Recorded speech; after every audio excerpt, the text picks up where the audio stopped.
السلام علیکم ورحمۃ اللہ وبرکاتہ۔ اللہ اور بندے کے درمیان جو رشتہ ہے وہ بہت خوبصورت ہے۔ رب العالمین بھی اس کو میسر ہوتے ہیں جو اس کے پانے کی خواہش رکھتے ہیں۔ اللہ تعالیٰ کی رضا حاصل کرنا کوئی مشکل کام نہیں۔ انسان تو ایک آنسو کے قطرے سے بھی اپنی اللہ کی محبت کو حاصل کر سکتا ہے۔ قرآن پاک میں ارشاد ہے، شہر رمضان الذی انزل فیہ القرآن، کہ رمضان وہ مہینہ ہے کہ جس میں قرآن پاک اتارا۔ قرآن پاک اور رمضان کا آپس میں بہت گہرا تعلق ہے۔ قرآن رمضان میں آیا اور رمضان کا تذکرہ قرآن میں آیا۔ بعض علماء کرام فرماتے ہیں کہ قرآن اور رمضان کا آپس میں جسم اور روح کا تعلق ہے۔ رمضان جسم ہے اور قرآن روح ہے۔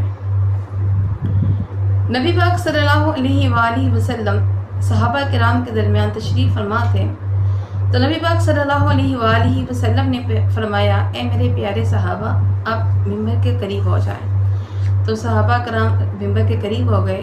تو نبی پاک صلی اللہ علیہ وآلہ وسلم نے جب ممبر پر چڑھنے لگے تو جب آپ نے پہلی سیڑھی پہ قدم رکھا تو آپ نے فرمایا آمین۔ جب آپ دوسری سیڑھی پر چڑھے تو آپ نے فرمایا آمین۔ جب آپ تیسری سیڑھی پر چڑھے تو نبی پاک صلی اللہ علیہ وآلہ وسلم نے فرمایا آمین۔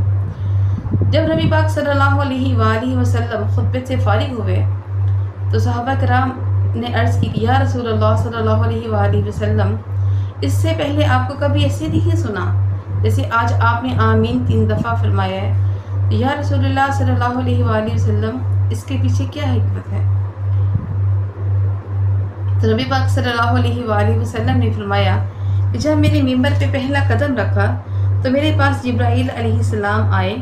انہوں نے کہا کہ یا رسول اللہ صلی اللہ علیہ وآلہ وسلم، ہلاک ہو جائے وہ شخص کہ جس نے رمضان کا مہینہ پایا اور اس نے اپنی مغفرت نہ کروائی۔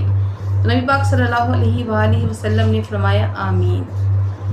جب دوسری دفعہ نبی پاک صلی اللہ علیہ وآلہ وسلم نے اپنا قدم مبارک رکھا تو فرشتے نے بولا کہ یا رسول اللہ صلی اللہ علیہ وآلہ وسلم، کہ جس شخص کے سامنے آپ کا ذکر ہو اور وہ آپ پر درود نہ پڑھے تو وہ شخص بھی ہلاک ہو جائے۔ تو نبی پاک صلی اللہ علیہ وآلہ وسلم نے فرمایا آمین۔